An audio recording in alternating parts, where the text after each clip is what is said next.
Analysis chapter number 5 open and close sets in metric spaces page number 5 से कर रहे थे। ये थ्योरम देख लो ज़रा क्या बोला है इसने। ये interior point and neighbourhood of a point पिछली वीडियो में कराया, 2-3 मिनट की वीडियो है, वो देख लेना, उसके बाद ये समझ आएगा वरना नहीं आएगा। थ्योरम क्या है, ये आपको एक मेट्रिक स्पेस दे रखा है और ए दे रखा है सबसेट ऑफ एक्स। जो ये एक्स सेट है इसका सबसेट दे रखा है A. If there exist an open sphere this such that P belongs to this open sphere which is a subset of A, then A is neighborhood of a point P। अब ये मत बोलना है तो वही डेफिनेशन आ गई यहाँ पे सेम, नहीं, डेफिनेशन सेम नहीं है। यहाँ पे भी आपको एक मैट्रिक्स स्पेस दे रखा है, यहाँ पे भी हमने A सबसेट मानना है उस X का या मैट्रिक्स स्पेस का। हम इसमें क्या कर रहे हैं, हम एक A पॉइंट ले रहे हैं, उस A पॉइंट के अराउंड ही हम क्या बना रहे हैं, ओपन स्फीयर बना रहे हैं और वो A में कंटेन दिखा रहे हैं। लेकिन यहाँ हम क्या कर रहे हैं, यहाँ पे हम तो यहाँ पे ए ही आपका सेंटर है कि ए सेंटर के अराउंड आप क्या बना रहे हो, ओपन स्फीयर, और जो ए है वही इंटीरियर पॉइंट है।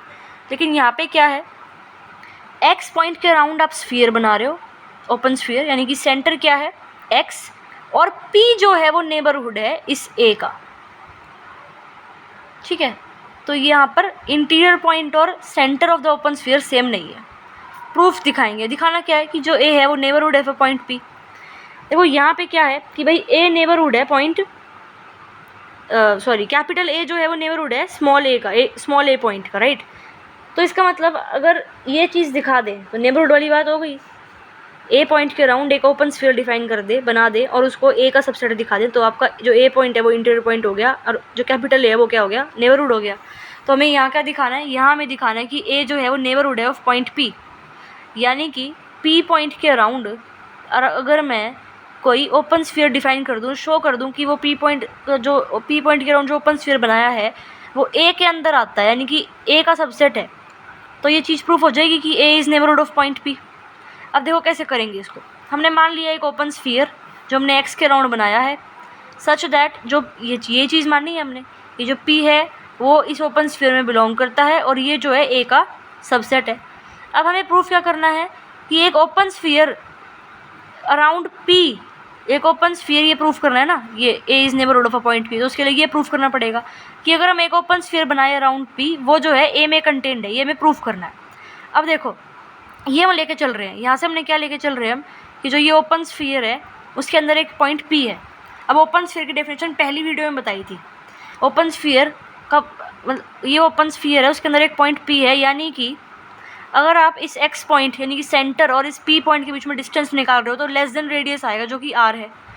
ठीक है, इसको आर को मैं उधर लेगी माइनस आर कर दिया, फिर इनके साइन चेंज कर दिया, तो ये चीज़ बन गई। ठीक है, और इस पूरे को मैंने मान लिया क्या, R1 ग्रेटर देन 0, क्योंकि ओपन स्फीयर की बात चल रही है, मतलब बात भी क्या ही चल रही है, इसको R1 मानना है और ये ग्रेटर देन 0 और ये इक्वल टू R1 है, तो R1 ग्रेटर देन 0 यहीं से आ गया। ठीक है, अब देखो हमें प्रूव करना है ये चीज़। अगर मैं ये दिखा दूँ कि यहाँ आर की जगह R1 ले लेते हैं, क्योंकि आर पहले यूज़ हो रखा है, ठीक है, इसलिए R1 ले लेते हैं। अगर मैं ये दिखा दूँ कि जो P के अराउंड हमने ओपन स्फीयर बनाया है वो इसका सबसेट है और ये इसका सबसेट है, देखो ए बी का सबसेट है, बी सी का सबसेट है, तो ए सी का सबसेट होगा। सिमिलरली यहाँ ये करना है, इसको अगर मैं दिखा दूँ वो इसका सबसेट है और ये इसका सबसेट गिवन है, तो ये इसका सबसेट प्रूव हो जाएगा। तो मैं ये दिखाऊंगी इस क्वेश्चन में। मैं मान लेती हूँ कि जो मैंने P के अराउंड एक ओपन स्फीयर डिफाइन करा है उसका एक पॉइंट मान लेती हूँ Y, और ओपन स्फीयर की डेफिनेशन से अगर Y इस ओपन स्फीयर के अंदर कंटेन हो रहा है, इसका मतलब P और Y के बीच में जो डिस्टेंस है वो लेस देन R1 यानी कि रेडियस आ रहा है। R1 की वैल्यू ओपन कर दी, इसको वहाँ प्लस में ले गए, ये आ गया, और इससे हम ये लिख सकते हैं, सिंपल सी बात है यहाँ से। और अगर ये कोई कंडीशन है, इसका मतलब क्या है कि x और y के बीच जो डिस्टेंस है वो लेस देन r आ रहा है, इसका मतलब जो y पॉइंट है वो एक ओपन स्फीयर में लाई करता है जो हमने x के अराउंड बनाया है। ये y पॉइंट लेके चले थे, इसमें है, y पॉइंट इसमें दिखा दिया, यानी कि ये जो है इसका सबसेट दिखा दिया, तो ये इसका सबसेट है और ये इस a का सबसेट है, तो ये a का सबसेट हो गया, तो A is neighbourhood of P। Neighbourhood के लिए ये दिखाना था। एग्जाम्पल 5 खुद ट्राई कर लेना, बहुत सिंपल है। यूजुअल मैट्रिक्स स्पेस दे रखा है, find whether not the following subsets of R are neighbourhood of 1। तो भाई ये आपका एक A सेट है, सेंटर आपका A 1 इंटीरियर पॉइंट, तो A 1 हो गया। क्या दिखाना है कि भाई whether or not the following subsets of R और आर नेबरहुड ऑफ 1, यानी कि अगर मैं ए के अराउंड कोई ओपन स्फीयर बनाऊँ वो इसके अंदर कंटेन होना चाहिए इस ए सेट में। तो रेडियस मान लेती हूँ 1/3, सेंटर ए, और अगर मैं फिर ओपन स्फीयर बनाऊँ तो ये आएगा ओपन स्फीयर के फॉर्मूले से, पहली वीडियो में बताया था, तो ये कंटेन हो रहा है इसमें, तो हो गया प्रूफ। अगला ये है A1 मानूँ, अब R मैं कितना भी छोटा ले लूँ वो इसके अंदर नहीं आएगा, तो ये कंटेन नहीं हो रहा, सिंपल सी बात है।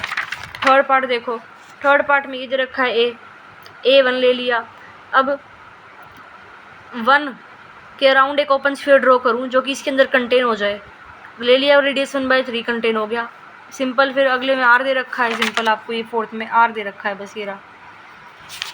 तो R is neighbourhood of 1 since there existence open sphere, this खत्म।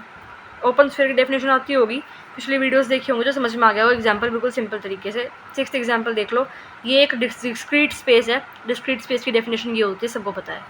मैं मान लेती हूँ इस x के अंदर एक एलिमेंट है स्मॉल x, शो करना है कि जो ये कैपिटल X जितने भी सबसेट हैं जिसके अंदर ये स्मॉल x है वो नेबरहुड है A का। तो मैंने एक मान लिया इस कैपिटल X का सबसेट कैपिटल A, उसके अंदर ये स्मॉल x एलिमेंट है। अब नेबरहुड दिखाना है इस A को, इस x पॉइंट का, ठीक है। तो x पॉइंट के अराउंड एक ओपन स्फीयर बना देती हूँ जो इस A के अंदर होना चाहिए, तो नेबरहुड प्रूव हो जाएगा। रेडियस मान लेती हूँ 1/2, तो एक x के अराउंड, x को सेंटर मान के 1/2 रेडियस का एक ओपन स्फीयर बना दिया। यूजुअल मैट्रिक्स डिस्क्रीट स्पेस जो है उसकी ये कंडीशन है और ओपन स्फीयर की कंडीशन है, लगा के ये चीज़ आ गई, और ये जो है ओबियसली ए में कंटेन होगा, तो ये ओपन स्फीयर है। डेफिनेशन बाय नेबरहुड, जो ये डेफिनेशन करी है इंटीरियर पॉइंट और नेबरहुड की, उससे क्या आ गया आपका कि भाई जो ए है वो नेबरहुड ऑफ एक्स है, क्योंकि यही प्रूव करना होता है लास्ट में। अगर मैं एक्स के अराउंड एक ओपन स्फीयर बनाऊँ तो वो इस ए के अंदर कंटेन होना चाहिए, यही इनकी प्रूफ करना था। बाकी देखेंगे नेक्स्ट वीडियो में।